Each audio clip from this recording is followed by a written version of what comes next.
welcome back to another episode of Unpacking Mormonism and Other Religious Trauma. I'm your host, Sarah Westbrook, joined by Mason Westbrook. Do I get another kiss? See, we're back right next to each other. Oh, yeah, we're back right next to each other. And we are in the living room of our house. We've never recorded from here before, so if there's a little bit of a difference in, let's see, move it there. There's a little bit of a difference in sound quality and whatnot. That is because we are at home, because we have been on the video conference all day working out. Bright window in the background. There is a really bright window in the background. We would give you a tour of our house, but I'm not gonna, because I just don't want to. We would, but we won't. Well, here, I will do this. I will turn the computer around so you all know we have not yet cleaned the kitchen this morning. So we are a normal couple who hates dishes.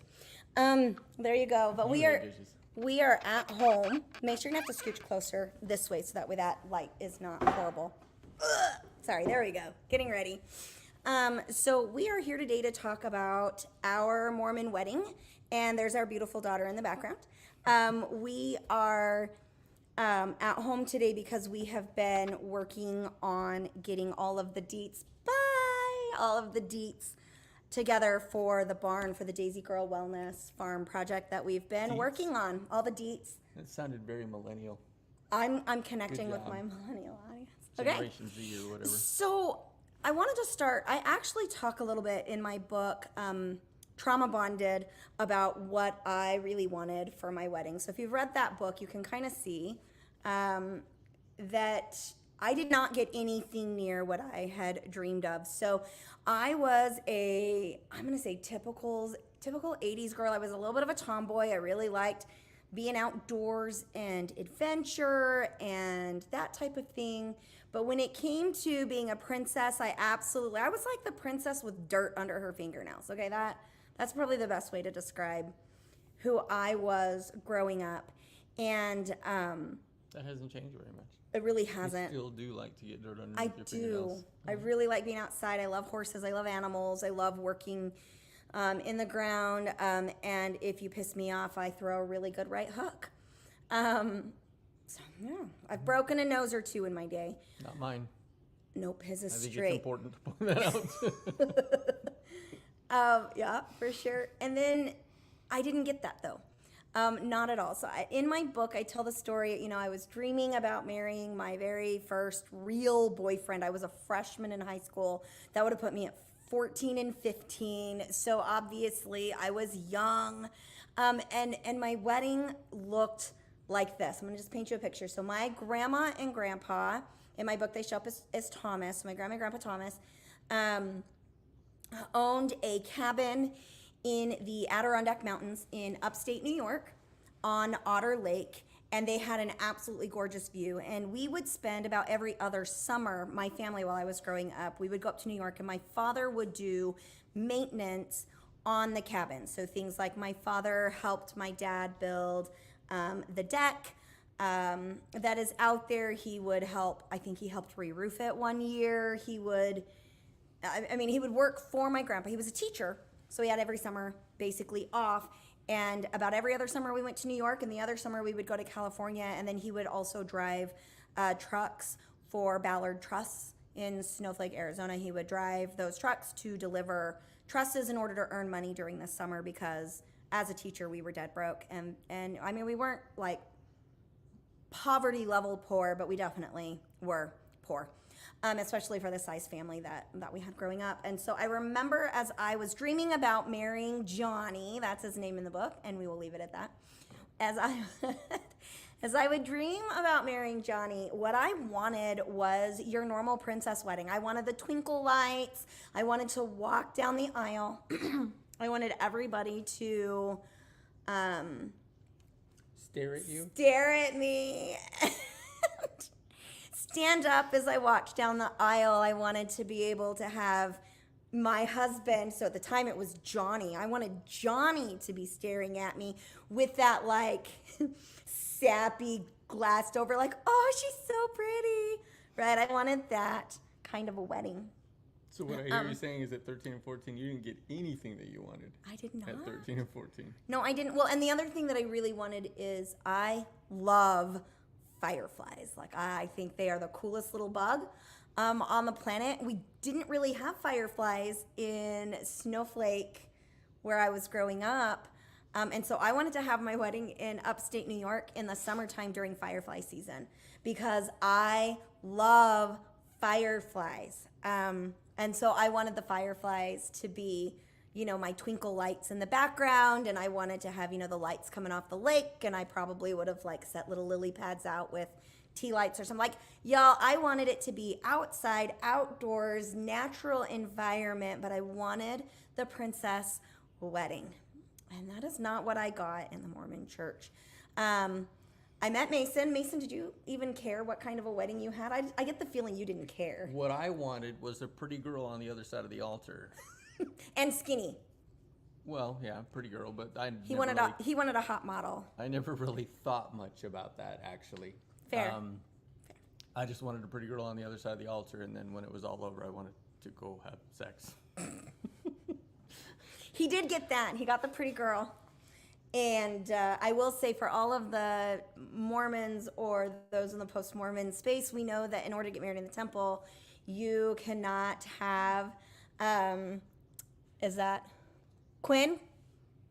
Hello, Quinn. Nice to see you in our show today.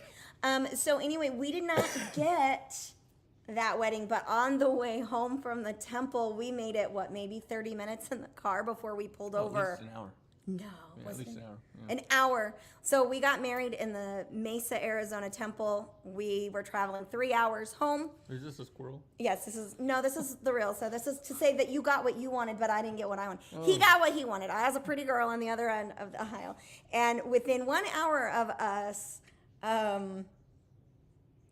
saying yes, because we did not say I do. We were driving up the mountain, which is about a 3-hour drive out of the valley of Mesa, Arizona, back up to, we went to Pinetop Lakeside first for Pinetop Lakeside for our wedding reception the night of the wedding, and then we did a second wedding reception in Snowflake the next day, and we made it an hour in the car before we pulled over, and we broke the law of chastity that was now legal for us. We checked out each other's naked body parts in the car. And then my mom was furious when we arrived at the wedding reception because we were an hour later than she wanted. She's like, it still makes me giggle. It makes me giggle because my mom just didn't even think that would be where our brains were. This is so embarrassing. I'm flushing a little bit. Woo. My mom yelled at us when we got, and she said, "We left 30 minutes after you. How are you 30 minutes later than us getting here, blah, blah, blah." And I was like, are you really asking me this question? Obviously, her thoughts after her wedding were not the same as my thoughts after her wedding. But anyway, so I did not get the dream wedding that I had from the time I was itty bitty, the great big dress and everything. I did get the great big dress. I'll show you some pictures here later. But Alex, if you can go ahead and play that wedding. This is not our wedding. This is somebody else's wedding. Somebody snuck in a hidden camera. And I'm going to say that what you're watching is basically exactly what we got. So this is what our wedding looked like. Alex, take it away. Are you going to read the comments underneath? Yeah, we can read the comments. I know you or me, not we. I'm not reading them with you. I have no idea. All right. Okay, so this is the officiator. Officiator is the dude that's marrying them. And we have left the link, the comments and link. Hey, Alex, I cannot hear it. Let's see if we can get some sound coming in. Oh, Alex says 1 sec.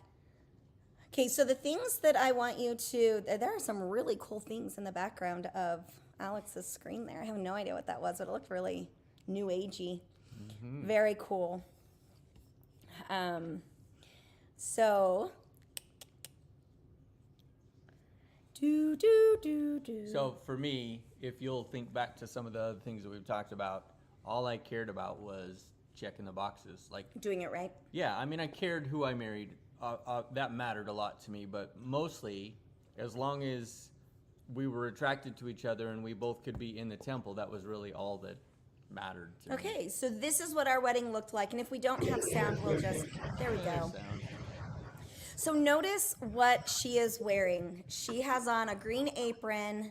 It's very difficult to see some of the other robes here, but he has on a green apron.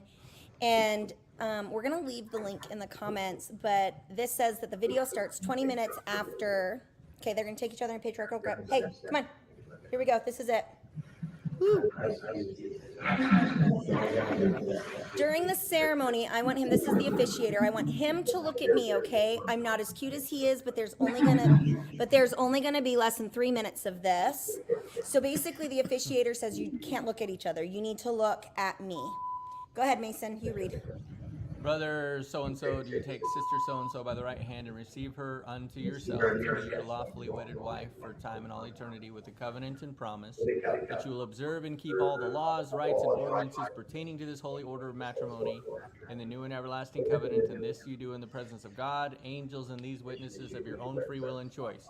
The only thing that's different here that I'd like to point out as this continues to go on is that it says, and receive her unto yourself.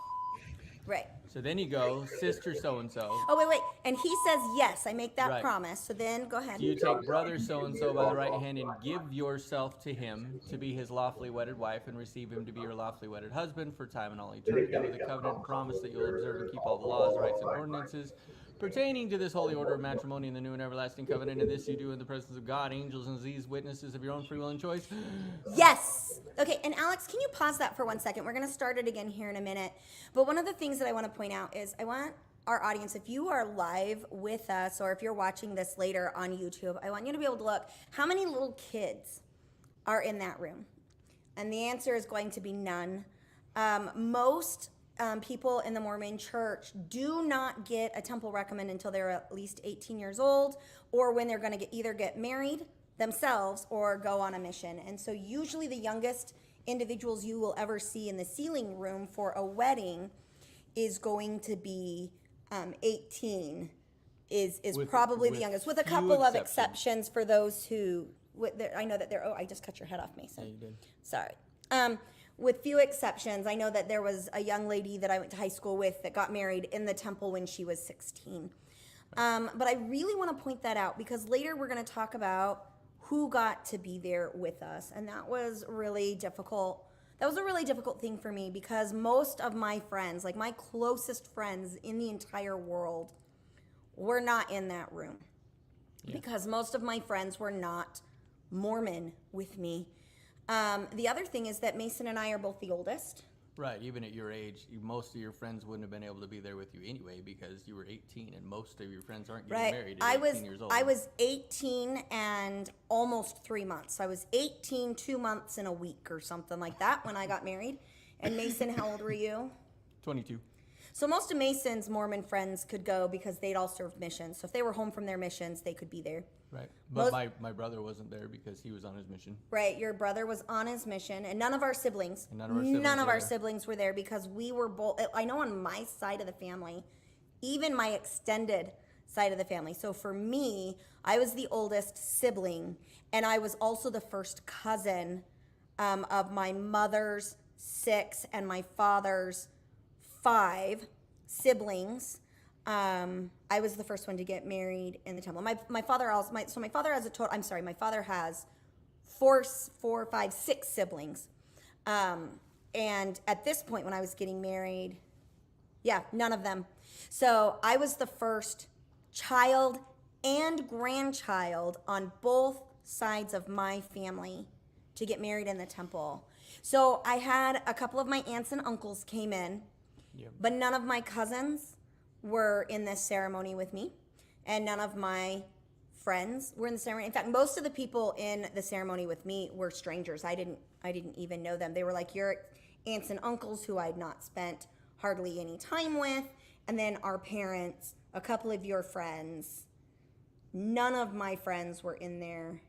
And then the sealer for us, or the officiator for us, was my favorite Sunday school teacher from my ward. And God bless him. He at least gave us good advice. So a lot of these officiators will give a lot of very arbitrary advice before they start this 3-minute ceremony.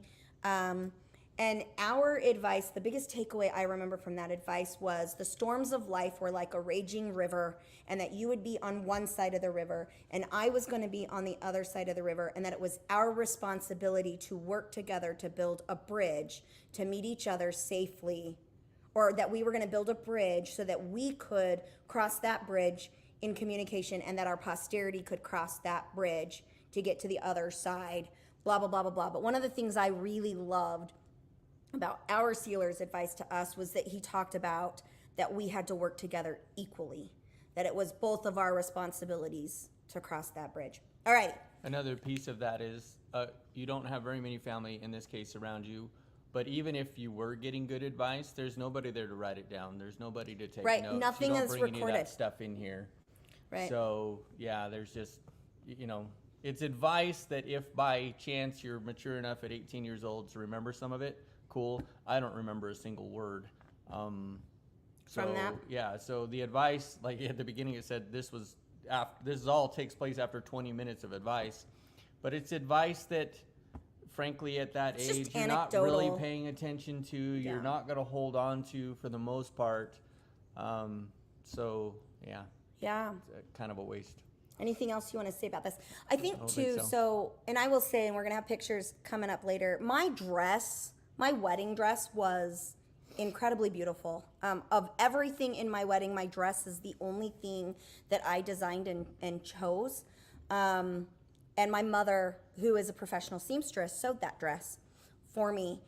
And you didn't even get to see it. In fact, my mom yelled at Mason, like she whisper yelled at Mason in the temple because Mason kept stepping on the train, because my dress was designed for me to be in short heels, and then in the temple I put on these, cute little slippers to wear underneath it, and you kept stepping on it, and a couple of the beads were coming off of it.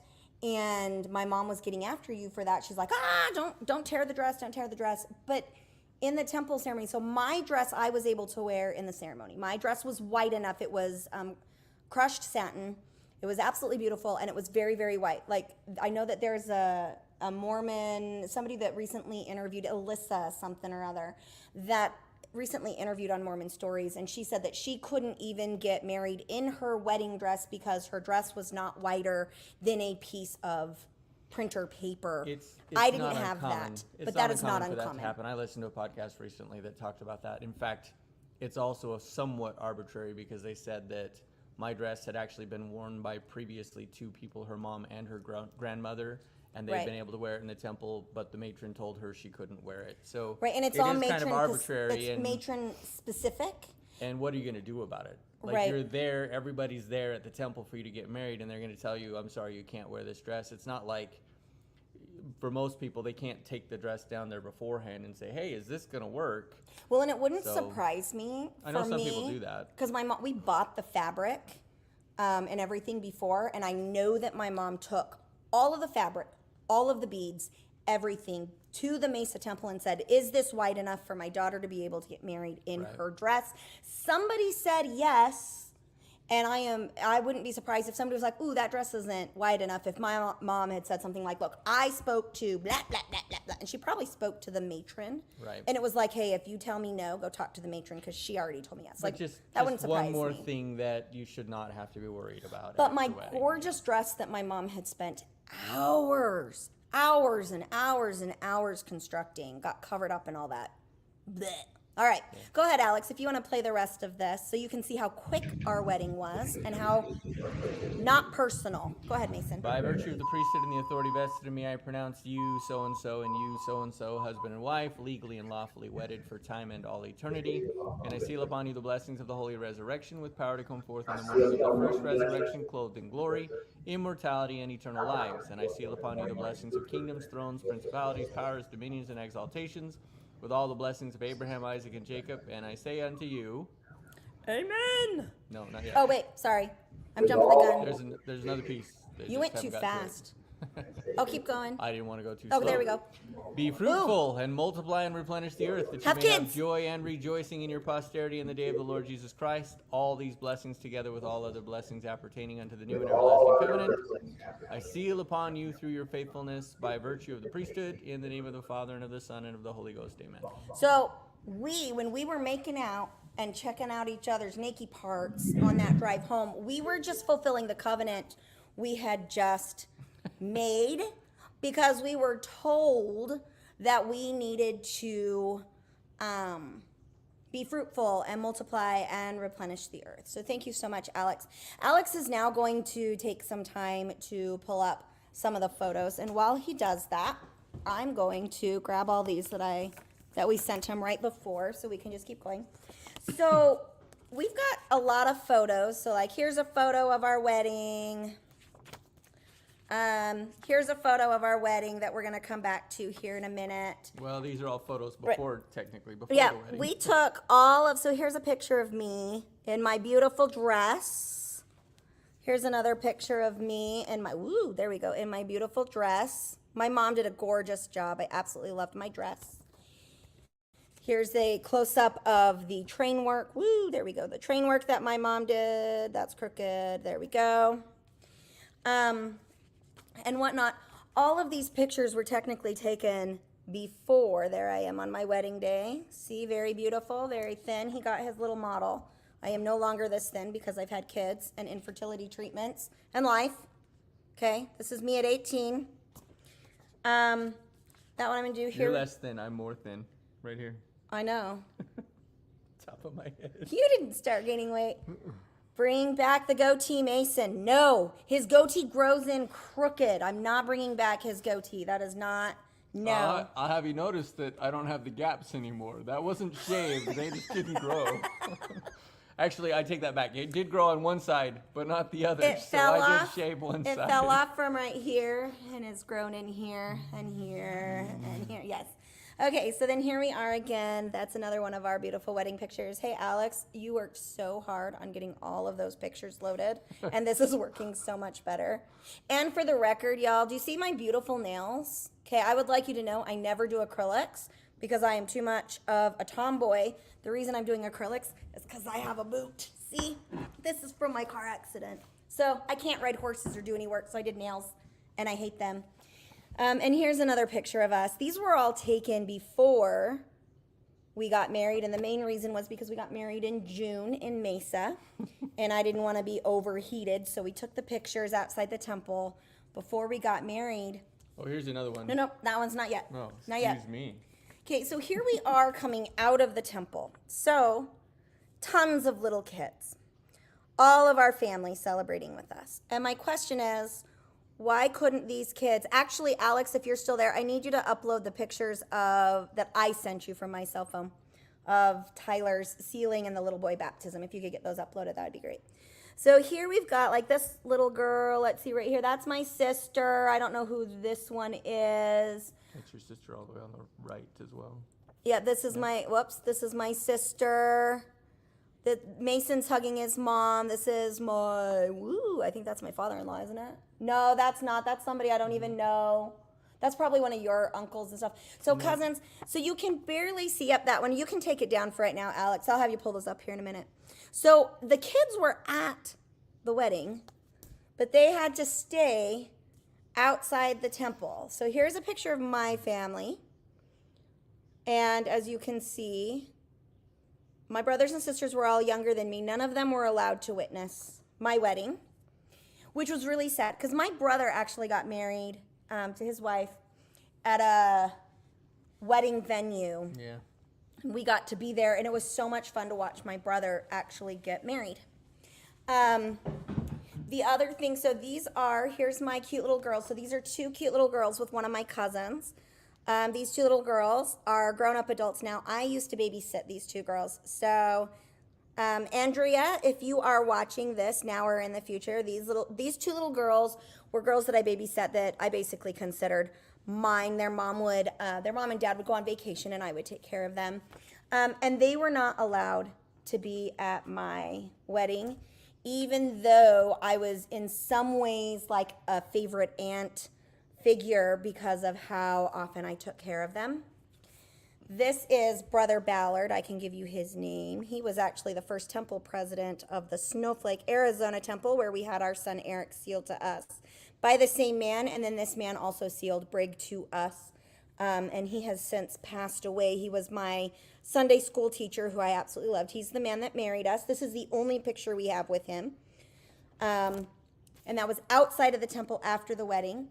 We were not allowed to exchange rings during our wedding. So that cultural tradition of exchanging rings. So we did this outside the temple on the temple steps after the wedding. We did the ring ceremony. The other thing you didn't see is some people won't let you kiss. Some of the officiators won't let you kiss across the altar. Ours did. Yeah, on that video you didn't see. Yeah, you didn't see it. You didn't see them kiss. Ours let us. He let us do that. And then the other thing that's really funny. So here I am in my wedding dress. So remember, I'm wearing the Mormon garment at this time period. And one of the things that makes me laugh so hard is right here. I am holding my dress around my garments to make sure nobody can see it, because I have to be modest now that I've been through the temple. And you know, that extra half inch of my lower thigh above my knee, that would have been problematic, and this picture would have been immodest. So here we are. My family's big and goofy. We have another picture of us like hitchhiking. Hey, can you take us home? That kind of thing.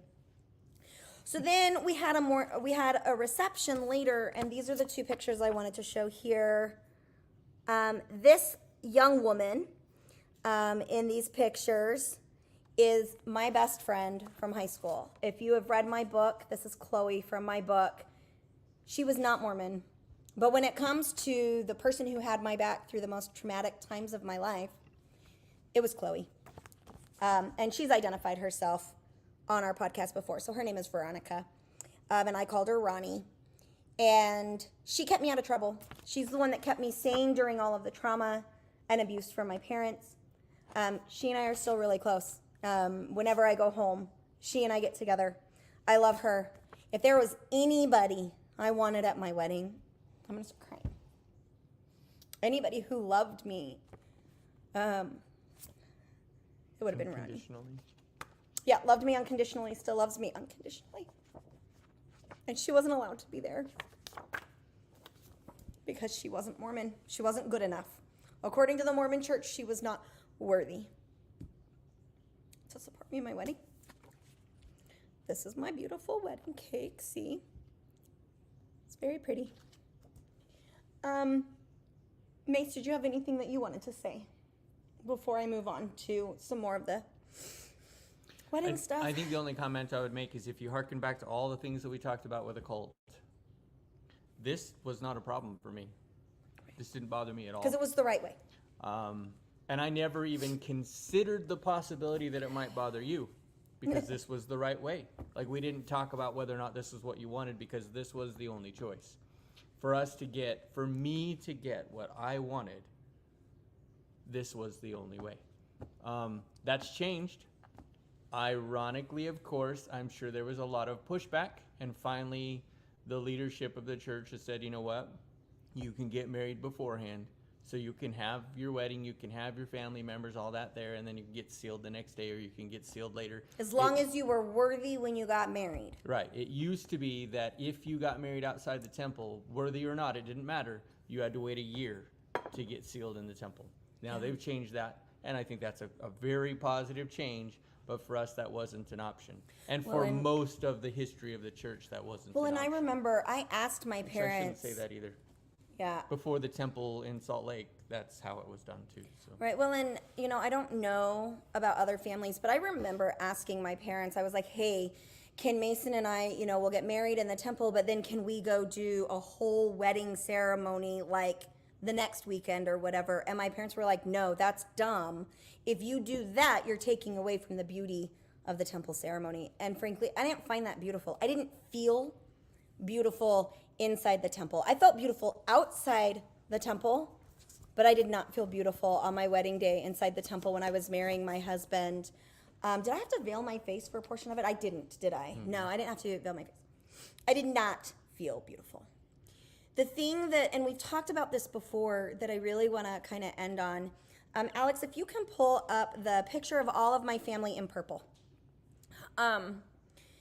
This is my family in 2019. So right in the center he's sitting on my hip, is our youngest son, Tyler. He was 3.5. The very white boy with the goofy face is now 12, almost 13. He's always been kind of a clown. Got baptized. This is right before our family moved to Missouri without Mason. So as you can see, there's 7 of us. So we've got the 2 boys on Mason's right and left. The lighter complexion is Brig. That's the one that we talked about that has schizophrenia. The other one, the Hispanic son, that's our oldest, Eric.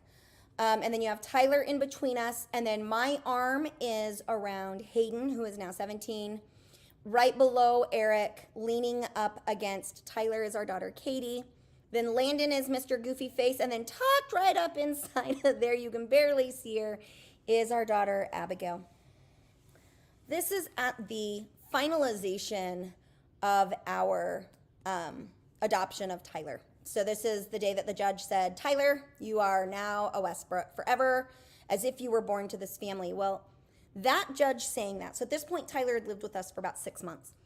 And he was struggling, nothing like he does today, but he was definitely struggling. And we were getting ready to move. There was a lot going on. But the judge saying, we've determined that your family is the best fit for Tyler for the rest of his life. He is now yours, wasn't enough for the Mormon temple. And so we talked about this actually in a previous episode where we had to get special permission because Mr. Landon Goofy Face in this picture was almost 8 years old. So I believe that we finalized in March, then we moved, and it was General Conference weekend, and we could not get Landon baptized. So Alex, if you can pull up the picture of the 2 boys in white. Eric was old enough to baptize Landon into the Mormon church. And so that's what we did, which was a very special moment between Eric and Landon. And we had to get special permission because this baptism happened after, Alex, if you can pull up the other picture of the families, of all the family. This here, if you notice, Tyler is dressed all in white. So Mason is holding Tyler on his hip. These are all of the individuals that were present in the Dallas, Texas temple. The day, yep, this is the family. So General Conference was on Saturday. So this is the Friday before whatever that Saturday was of General Conference that year. So this would have been, let's see, 2019.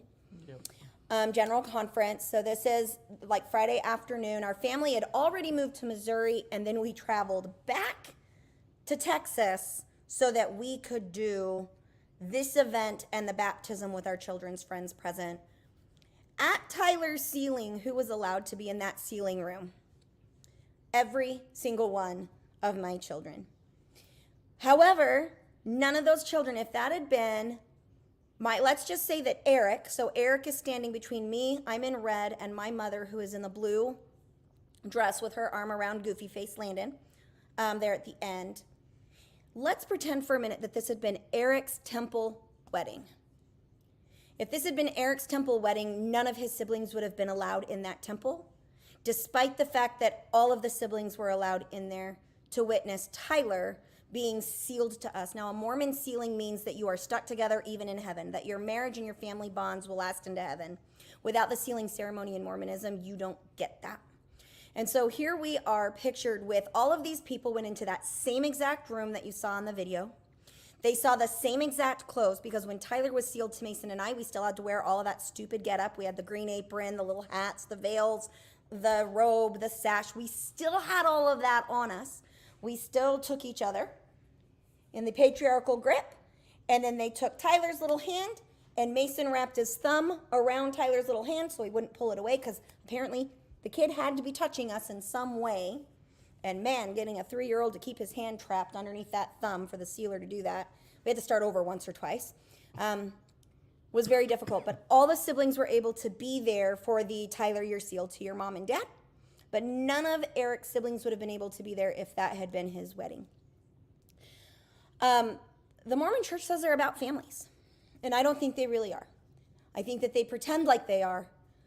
But our experience has been when we left Mormonism, our families have pushed us away because we're dangerous. And yet our immediate family, mom and dad, and our kids. Hi, Stephanie. It's great to see you. Very interesting. I agree. Um, our family, so I'll say this, since I left, I will speak about my experience, and then Mason, I'll let you close up. Alex, you can go ahead and take this picture away, and Mason and I will just finish up here. I will say that Mason's mom and I were very close. When we were living in North Carolina, Mason's parents were living in Richmond, Virginia. And I spent a great deal of time with his mom. His mom and I would call and talk to each other several times a week. We would visit each other on a regular basis. His mom was a massage therapist. She would give me a massage. I don't know where the pen is. You're going to have to let me cut your finger with, there you go, you found it. I was going to say write it in blood. Just kidding, that's morbid. So anyway, Mason's family, I was very close with his mother. When she found out that I left the church, it's basically been crickets. I think I've had maybe 2 conversations with her since in 4 years. That was very hard for me. The fact that my siblings did not get to watch me get married is one more nail in the coffin of how my parents and the church supported separating me from my siblings. The fact that Mason's siblings weren't able to be there. Now, we would have been able to go to your siblings' temple sealings, and we did, but they weren't allowed to come to ours because they were too little. Mormon church, you need to do better. I did not get my dream wedding. Gratefully, I got my dream guy. I just didn't know he was my dream guy at the time. I love you. I'll keep him. Someday, and hopefully soon, I'm hoping that on the farm, Mason and I will be able to redo our wedding so that we can get that dream wedding that we've always wanted with our family and our kids there, at least the family that, our chosen family, the family that wants to be a part of it. Hey, you can have one of the horses do the ceremony. There we go. Ooh, we could ride horseback in. Oh, I could be like Julia Runaway Roberts and bride, run yeah. away from you. Yay! I'm going to do it. It would be so hilarious. And that's totally up my alley. But I want fucking fireflies at my wedding. So we're going to probably do it in June or July so we can get those fireflies in. And I'm going to have Grandma Gail give me away as the mother of the bride. Because I want that wedding. And the Mormon church took it from me.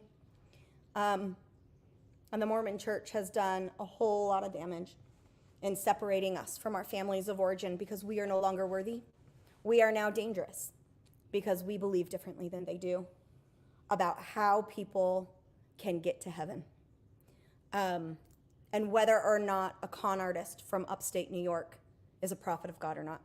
Because of that, we are dangerous, despite the fact that we've raised like 17 kids together. Your math isn't very good. No, it's actually right on. I'll give you I had to count it up the other day. We have had a significant impact in raising 17 children, and we have 9 right now that call us mom and dad. Like so many things, it's not black and white. You know, lots of people had this ceremony, and it was everything that they had hoped it would be. Many may have found it beautiful.